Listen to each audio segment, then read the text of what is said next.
Hey gang, how y'all doing out there? I've been getting back into knives lately, and so you'll see a lot more videos from me coming up in the weeks and months ahead. Anyway, this past week I found some pretty cool blades. First up, I found this at an antique shop. This is the Boker-Matic. Now, it's an OTF knife, but it's a non-automatic OTF. It's manual, so it's interesting because the way it works is you open it by shifting this front part of the handles, this little scale, shifting that to the side as such like that. And then you press up on this little thumb plate, move it all the way up, and then push that over, and then it locks it in place. And there, as you can see, it says Boker-Matic, Solingen, Germany, 700 stainless.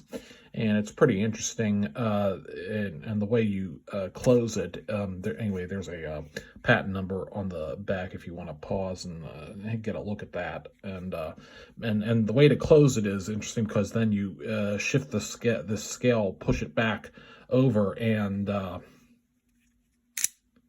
it goes back. It closes automatically, so it doesn't open automatically. It's a manual open, but an automatic closing OTF. And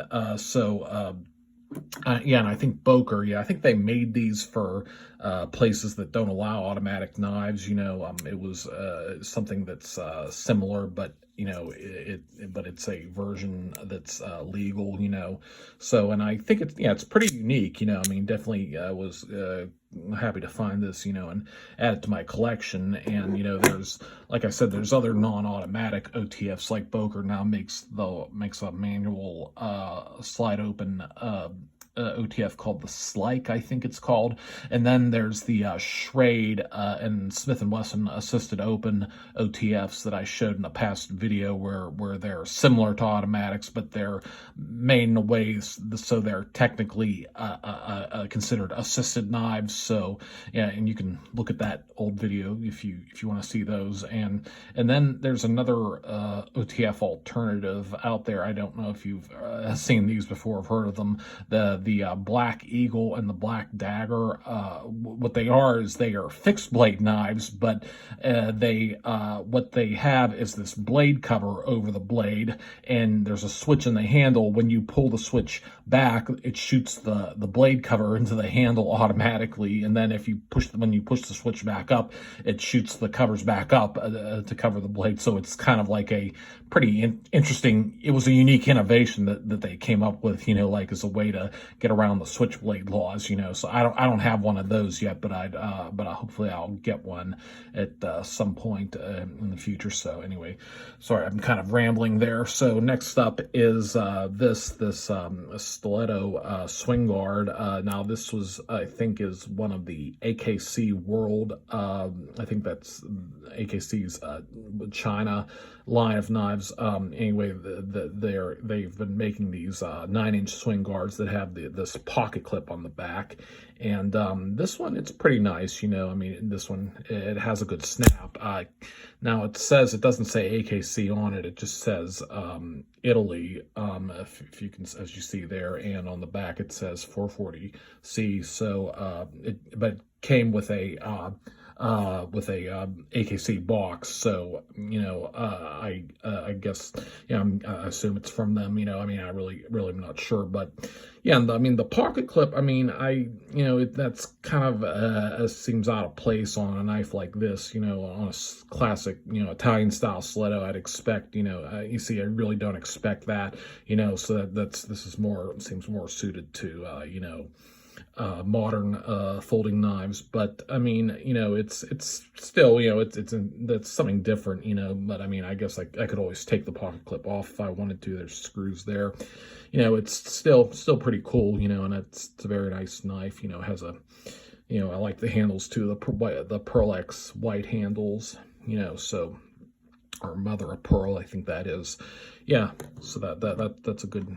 So that was a good addition to the collection. And next up is this German-style Paratrooper gravity knife. Now, this is a Korean-made copy of the old German Luftwaffe Paratroopers gravity knives. This used in World War II. These were issued to paratroopers, you know, when they parachuted out of planes, and they if they landed in trees, you know, with their parachutes, they could have this knife to, like, they have it with them to cut their cords, you know, like, and cut themselves free of the parachute. And it also had this has this fold out spike. It's called an awl, or I don't know. I've heard it also referred to as a marlin spike. And there you can see it actually says Korea there on the on this part of the awl, and this was so they could, in case they got knots, you know, tangled up, you know, they could undo the knots with this thing. So this little fold out spike. So yeah, that was for. And as I said, it's a gravity knife. So push this switch, this or lever up, and hold it down. Blade falls out. And yeah, stainless steel, I think it says there. And to close it, you push it up again. Blade goes back in. So yeah, this I got a good deal on this one. Yeah, I mean, I'd like to get a real actual German one, but those are they're pretty expensive. I mean, there was one a while back I saw it at an antique shop, and the price, let's just say, well, it was way out of my price range. I'll put it that way. It was an actual old German one. But this, you know, this is for a Korean, for a copy, I'd say this Korean copy, it's pretty nice, you know. I like the camouflage pattern on the handles, and also this button here. This is a takedown button. You press this, and it in up here, and then it slides down, and you can actually take the knife apart and take the blade out and clean the inside and everything. So it's nice that they put that option on there. That's pretty cool. And so yeah, I think, yeah, this definitely happy to add this to my collection. I don't have too many gravity knives. So yeah, and also it also has this little bail here, so if you could put a lanyard on it if you want. So yeah, that's pretty cool.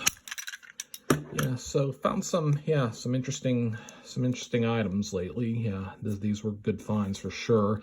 Yeah, I'm just getting back into the knife collecting, you know, hobby. So yeah, expect to see some more videos from me soon. Hope you're all doing well out there. Take care.